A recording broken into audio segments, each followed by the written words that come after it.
In April 2010, Dawn Brinkley was crowned Mrs. North Carolina.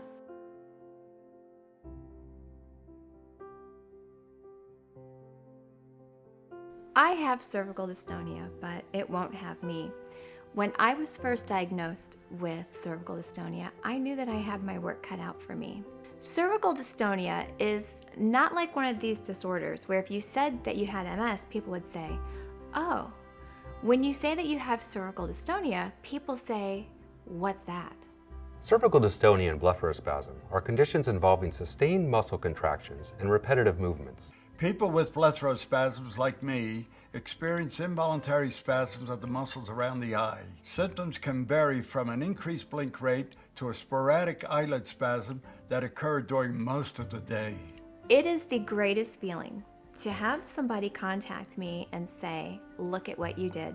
People have an assumption that because I'm Mrs. North Carolina that I've done pageants my entire life, and that's just not the case. I have never considered being in a pageant until I was diagnosed. I wanted to bring awareness and I wanted to inspire and motivate fellow sufferers.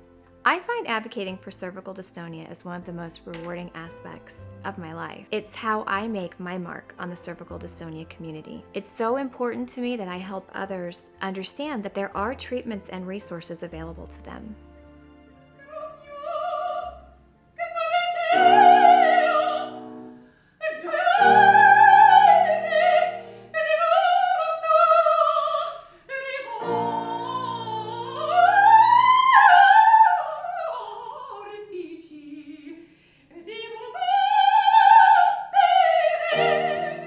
In October 2007, I was diagnosed with cervical dystonia. I felt a sharp stabbing pain deep inside the right side of my neck with severe muscle spasms.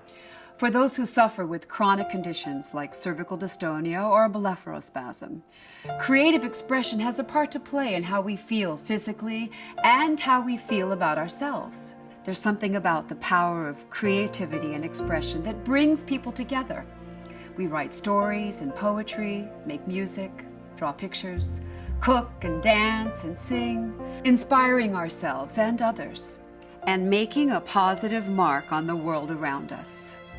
I was diagnosed with blepharospasm 17 years ago, and I've made my mark as a blepharospasm support group coordinator for over 16 years. The condition impacts me in many ways, but I've learned to adapt to it. It's important to me that others living with blepharospasms know they are not alone. According to a recent survey of adults living with cervical dystonia or blepharospasm, only 11% of responders on average had heard of their condition before being diagnosed. Cervical dystonia and blepharospasm are thought to be rare, but are possibly undiagnosed or misdiagnosed due to a lack of specific clinical criteria. In fact, many people aren't aware that the debilitating conditions they live with every day can be treated. If you have cervical dystonia or blepharospasm and would like to make your mark on the community, visit the Make Your Mark website and share your creative expression. Whether it be a painting, a piece of music or writing, or even a unique hobby. The Make Your Mark campaign features people who live with cervical dystonia and blepharospasm and recognizes our achievements and efforts. For more information on living with cervical dystonia and blepharospasm, or to find out how you can make your mark, please visit www.makeyourmarkcampaign.com.